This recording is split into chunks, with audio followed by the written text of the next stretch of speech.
जम्मू कश्मीर के मुख्यमंत्री उमर अब्दुल्ला ने विधानसभा में धारा 370 को लेकर एक महत्वपूर्ण बयान दिया। उन्होंने ये स्पष्ट किया कि महाराजा हरि सिंह ने इस धारा को कश्मीरियों के हित में नहीं बल्कि जम्मू को पंजाब और हरियाणा के लोगों से बचाने के लिए लागू किया था। उनका ये बयान उस समय आया जब बीजेपी द्वारा जम्मू कश्मीर में केंद्रीय कानून को लागू करने और पूर्व सरकारों के फैसले पर सवाल उठाए गए थे। अरे अब चिंता है मैं बताऊं क्यों। ठहरे ना, चिंता है, आप नहीं हैं। अरे ना, इतिहास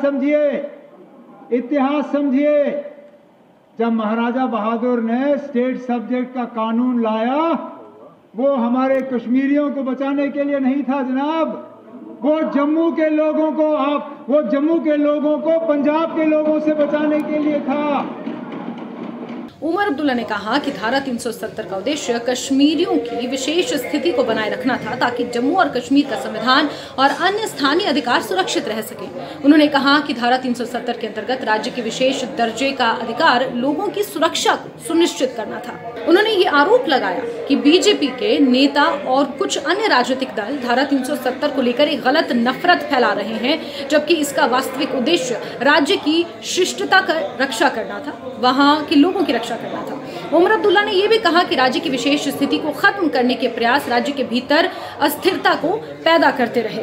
दिल पे हाथ रख के कहिए ना, क्या वाकई हम अपने पड़ोसी रियासतों के बराबर हैं?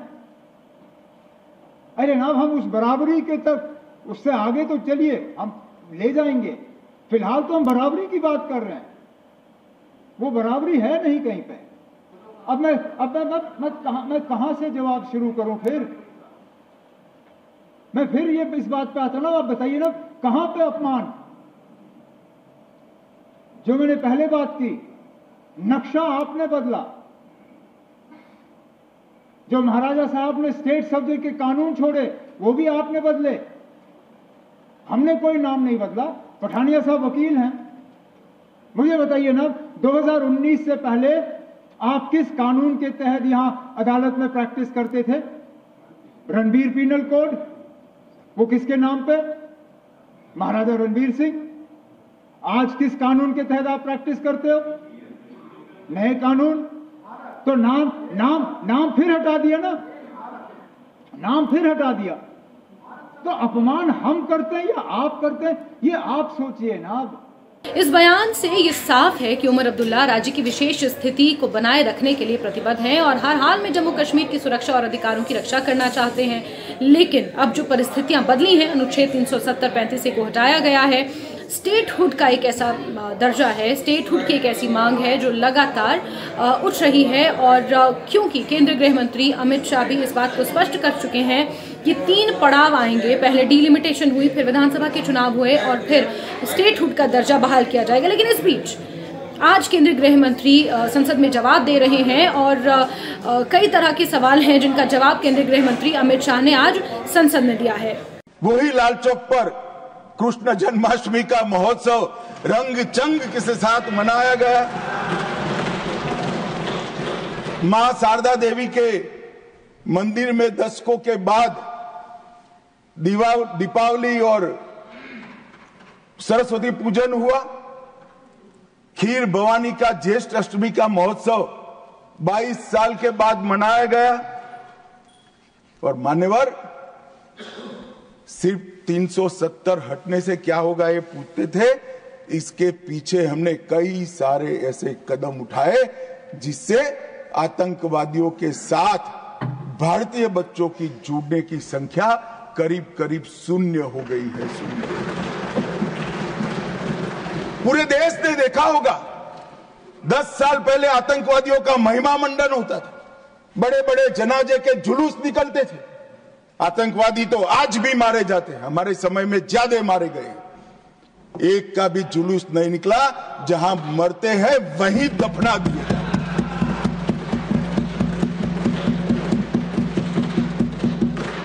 राज्यसभा में गृह मंत्री अमित शाह ने बयान दिया है। उन्होंने कहा कि देश के लिए बलिदान देने वाले जवानों को वो नमन करते हैं।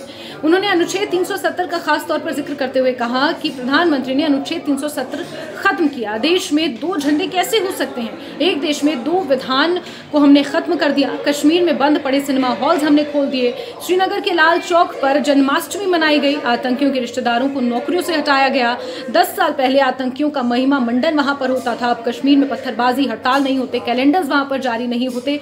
कश्मीर में रोजगार के साधन बढ़ाए जा रहे हैं। कश्मीर में हम सब जानते थे कि पड़ोसी देश से आए दिन आतंकवादी घुसते थे, या बम धमाके करते थे, हत्याएं करते थे। एक भी त्योहार ऐसा नहीं होता था जो चिंता के बगैर जाता था।